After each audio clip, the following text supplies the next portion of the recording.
need to sit down, you can. I want us to continue in this vein and not lose this flow. And I want us to think ahead. I know we live just one day at a time, but you also strategize for what's coming. And there's no doubt we've entered a new dimension of this continuous revival. Friday was the 120th day. God had told us 2 months ago that was going to be significant. And it was. And there's no doubt that the next step of this is release. Now, we've already been releasing. Everywhere we go, we're ministers. Mama at Hardee's and Reggie and Dollar General, and everywhere we go, we're already ministering. But we even more so release is what I feel. Release, release, release. What we've gotten here in this little room for the last 120 days has been amazing. I've had experiences I've never had in all my years of serving God till these 120 days. Well, we're not going to quit. Just like Peggy kept urging us on. She said, don't quit, y'all. You can't quit now. But now we've got to pray more for release. Release. I think it was significant Friday night that even before we talked about release, God did what he did out there at the road with that young man. That was release.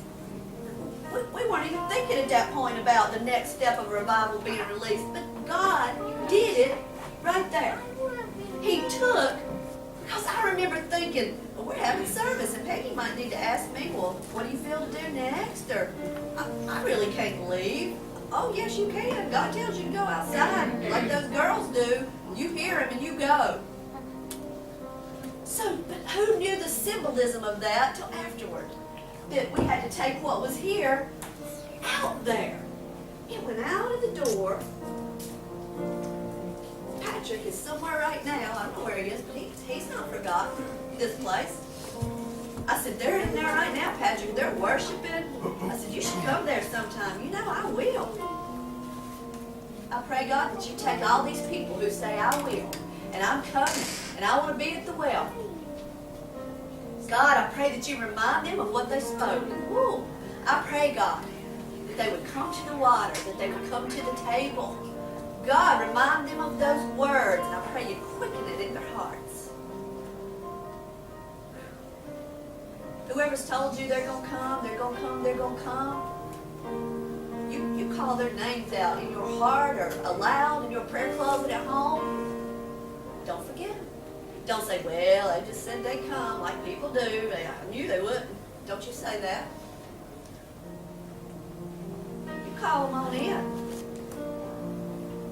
Jesus, you don't know.